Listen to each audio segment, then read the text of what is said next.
Welcome back, everybody, for another deep dive. This time, we're doing something kind of different. We're going to be looking at a YouTube video all about learning English. Okay. But the thing is, it's actually packed with advice about personal growth. Interesting. Yeah, I was really surprised, too, when I first watched it. It's like, it really shows you that you can find wisdom in, like, the most unexpected places. Yeah, for sure. I Yeah. mean, a lot of the principles of learning a new language can be applied to lots of other areas in life too. Right? Absolutely. Yeah. So in this video, they lay out these 10 habits for personal growth. And some of them, like, I gotta say, really hit home for me, especially when I think about my own journey. I'm excited to dive in. Me too. So habit number 1 is waking up early. Okay. And full disclosure, I am so not a morning person. Yeah. But, you know, the few times that I have managed to get myself out of bed before the sun comes up, I feel like I'm unstoppable. Like I have this incredible sense of calm and focus that I just don't get when I hit the snooze button like 10 times. I totally get that. And in this video, they talk about all the benefits of waking up early. Like you get a head start on your day, you have some quiet time to think. And they even say that early risers tend to be better at problem solving.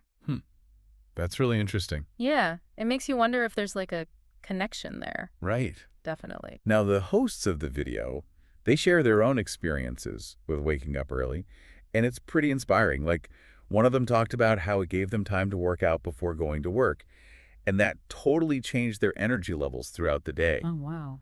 And the other one mentioned using that quiet time in the morning for journaling and planning. So they felt more organized and in control. Makes sense. Yeah, for sure. You know, I've tried the whole morning journaling thing before, Yeah. and I gotta say, it does make a difference. But for those of us who like really struggle with becoming early risers, what advice did they have? I'm all ears. Well, they actually had some pretty practical tips. Yeah. Some were kind of standard, like going to bed earlier so you can actually get enough sleep. But they talked about it in a way that like made it seem less like a chore. Oh, okay. Like they said to think of it as an investment in your day, Okay. almost like setting yourself up for success. I like that. Yeah, That's a good way to look at it. right. Did they have any tips for people who maybe don't have a super flexible schedule? Like people who work night shifts or Yes. have young kids to take care of? Yeah, they actually talked about that. They said that waking up early just isn't possible for everyone. Yeah. And that it's more about finding those little pockets of time throughout the day to create that same sense of quiet and focus that early risers get in the morning. Ah, I see. So like Yeah. taking 10 minutes during your lunch break to meditate or going for a walk after dinner to clear your head. Those are really great suggestions. Yeah. Okay, let's move on to habit number 2. Hmm. Exercising regularly.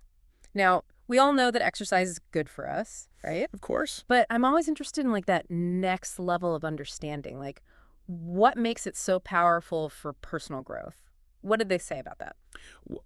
They went beyond just the physical benefits, and they emphasized how exercise can actually affect your mental and emotional well-being too. You know, Yeah. like if you're feeling tired or stressed, it's really hard to stay motivated or be productive. Yeah. Exercise can really help with that. It releases endorphins, which boosts your mood, gives you more energy, helps you focus better, and it can even help you sleep better. So it's like a win-win. Exactly. I am curious, though, about their thoughts on consistency, because I know so many people start exercise programs with like the best intentions, For sure. but then life gets in the way. Right. Did they give any advice on how to like overcome those hurdles and actually stick with it? Yeah. They really emphasize starting small and finding activities that you actually enjoy, Okay. which I think is key. Like, it shouldn't feel like a punishment. Right. They said that even a 20-minute walk a few times a week can make a big difference. That's doable. Yeah. And they also talked about this thing called habit stacking, which is basically when you pair a new habit with an existing one. Like listening to a podcast while you're walking or doing some stretches while you're watching TV. I love that idea. I've never thought of it that way. Yeah, it's a good one. Makes it seem way less overwhelming. Exactly. Okay. So, speaking of boosting your brain power, habit number 3 is reading every day. And in the video, they make this really interesting comparison. They say that reading is like a workout for your brain. Oh, I like that. Yeah. It makes sense. Yeah. Like, imagine if you only went to the gym once a month. You wouldn't see much progress. Right. Exactly. It's the same with your brain. Reading regularly keeps your mind sharp, exposes you to new ideas, and expands your vocabulary. It's like a mental gym for your curiosity and critical thinking skills. Yeah, totally. But let's be real. With everything going on in our lives, Finding time to read can seem impossible. Yeah, I struggle with that sometimes. Me too. Yeah. So did they offer any practical tips for like squeezing it into a busy schedule? Oh, yeah. They had some good ones. Okay, let's hear it. So one was to think about reading, like you think about checking social media.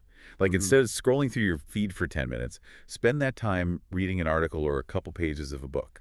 Huh, interesting. And they also said to unfollow those accounts that don't really add anything to your life and replace them with authors or publications that you're actually interested in. Oh, that's a good idea. It's a small change, Mm. but it can make a big difference in how you use your time. Yeah, totally. It's like you're being more intentional about what you're feeding your mind. Exactly. Okay. So, speaking of being intentional, that brings us to habit number 4. Practicing gratitude. Gratitude is like a big buzzword these days, right? But what's their take on why it's so important for personal growth? They described it as a way to kind of rewire your brain for positivity. Like instead of focusing on what you don't have, Yeah. you start to appreciate all the things you do have. I like that. It's not about ignoring the hard stuff or pretending everything's perfect. It's about choosing to focus on the good. And it actually has some pretty amazing benefits. Yeah. There are studies that show that practicing gratitude can improve your mood, help you sleep better, and even boost your immune system. I've heard about those studies. It's crazy how powerful our thoughts can be. Right. But I know some people have a hard time with gratitude. Like maybe they're going through a tough time or they just don't feel like they have much to be grateful for. What did they say about that? They said that, yeah, it's not always easy, especially when things are rough. But that gratitude is a practice, not a destination. Mm. I like that it's something you build up over time. Mm. So they suggested starting small, like finding just one thing each day that makes you happy, even if it seems small, Okay. like a pretty sunset, a good cup of coffee, or even just a nice thing someone does for you. Yeah, I love that. It's about changing your perspective, noticing those little bits of good stuff all around us. Okay, moving on to habit number 5, planning your day. I'm all about planning. When I make a plan for my day, I feel so much more focused and productive. But I know that some people think it's too restrictive or it stresses them out. Yeah, I get that. Did they have any advice on like finding a good balance? They said that planning shouldn't be like a strict rule book. Okay. It's more about having a general idea of what you want to do, not necessarily following a schedule down to the minute.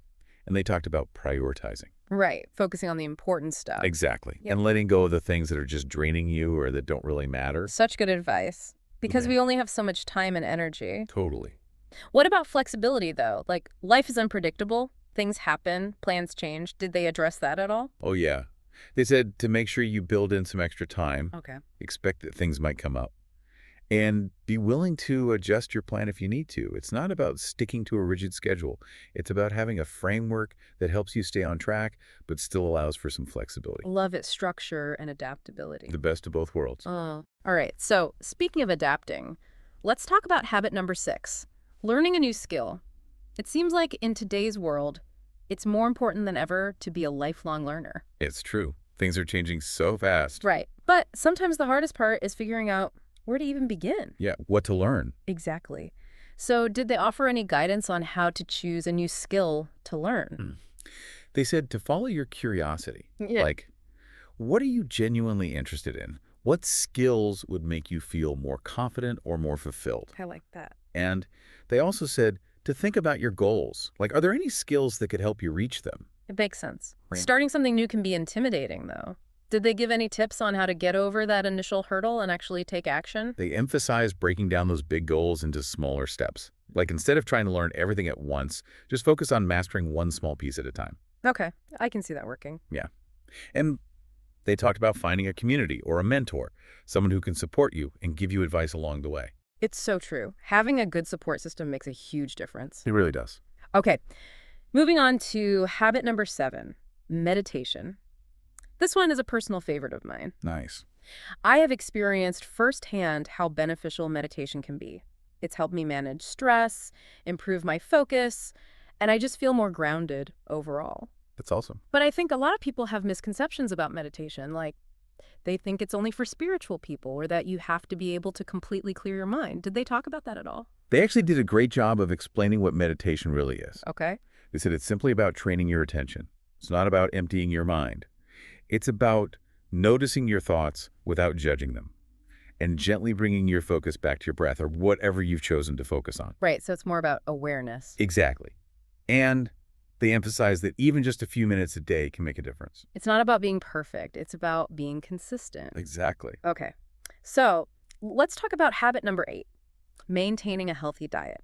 Now, I know this is a deep dive on personal growth, not nutrition, Right. but I'm really curious to hear their perspective on how what we eat affects our well-being.